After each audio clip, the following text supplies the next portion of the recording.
পরের দিন গেদু প্রায় নাচতে নাচতে স্কুলে গেল।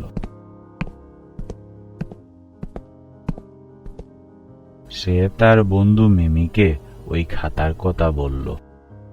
ধুর, এমন হয় নাকি তুই মজা করছিস? তুই বিশ্বাস করছিস না তো? দাঁড়া, আমি এক্ষুনি প্রমাণ করে দিচ্ছি।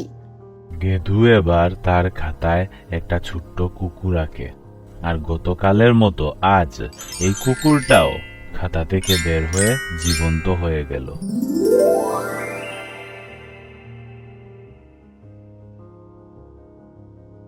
ও মা, সত্যিই তো, এটা কিভাবে হলো? কি সুন্দর কুকুরটা!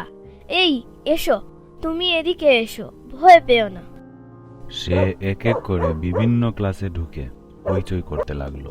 এটা দেখে স্কুলের সব শিক্ষকরা কুকুরটাকে ধরতে চাইলেন, কিন্তু গেদু আর মিমি ঠিক সময়ে এসে তাকে বাঁচিয়ে নিল।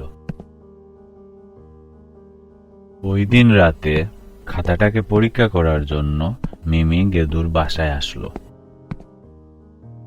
তারা দুজন মিলে একটা ড্রাগন আঁকলো।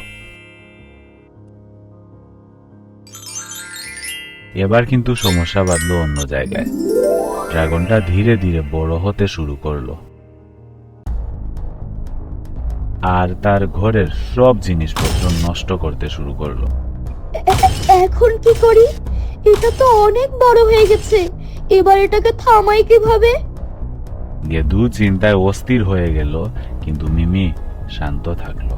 সে বুদ্ধি করে খাতা থেকে ড্রাগনের ছবিটা মুছে দেয়, সাথে সাথে ড্রাগনটাও মিলিয়ে যায়।